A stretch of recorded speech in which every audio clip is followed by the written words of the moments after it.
નમસ્કાર, હું છું આશિષ દરજી. તમે જોઈ રહ્યા છો એસએમએ ન્યૂઝ. જોઈએ આજના સમાચાર.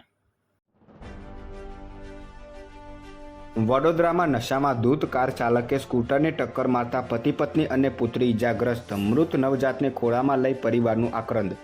વડોદરા વાઘોડિયા રોડ ઉપર નિમેટા ગામ પાસે મહિન્દ્રા કારના ચાલકે દારૂના નશામાં ધૂત થઈને ટુ વ્હીલરને અડફેટે લીધી હતી, જેમાં એક પરિવાર ફંગોળાયો હતો, જેમાં પતિ, ગર્ભવતી પત્ની અને 6 વર્ષની દીકરી ઇજાગ્રસ્ત થયા હતા. મહિલાને 9 માસનો ગર્ભ હતો, જે રોડ ઉપર પટકાતા તેમના ગર્ભમાં બાળકનું મોત થયું હતું. સયાજી હોસ્પિટલમાં મૃત બાળકનો જન્મ થતાં પરિવારજનોએ નવજાતને ખોળામાં લઈને ભારે આક્રંદ કર્યું હતું. રાજકોટ, દેવભૂમિ દ્વારકા, પોરબંદર, જૂનાગઢ, ગીર સોમનાથ અને કચ્છમાં રેડ એલર્ટ. અમદાવાદમાં પણ ધોધમારના એલાન.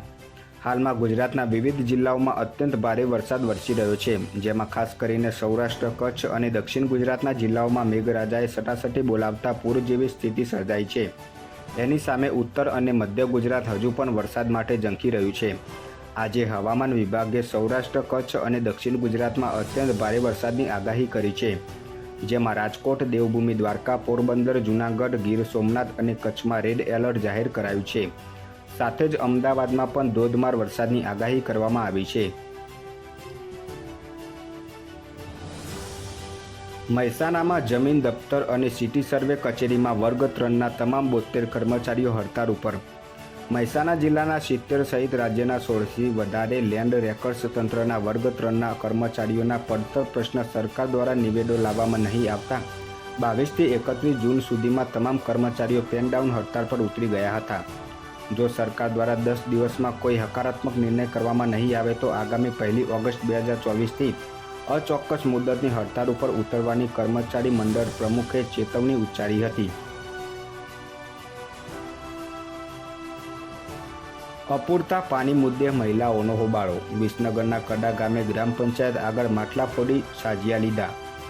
વિસનગર તાલુકાના કડા ગામમાં આવેલ રબારીવાસમાં છેલ્લા 12 મહિનાથી પીવાનું અપૂરતું પાણી તેમજ પીવાના પાણીમાં ગટરનું પાણી ભરી જવાથી લોકો ત્રાહિમામ પોકારી ઉઠ્યા છે, જેને લઈ પીવાના પાણીમાં ગટરનું ગંદુ ભળી જવાથી રોગચાળો ફાટી નીકળવાની પણ દહેશત ફેલાઈ છે. વારંવાર રજૂઆત કરવા છતાં પણ ગ્રામ પંચાયત દ્વારા કોઈ નિરાકરણ ન આવતા મહિલાઓએ રેલી સ્વરૂપે ગ્રામ પંચાયત પહોંચી ભારે હોબાળો મચાવ્યો હતો.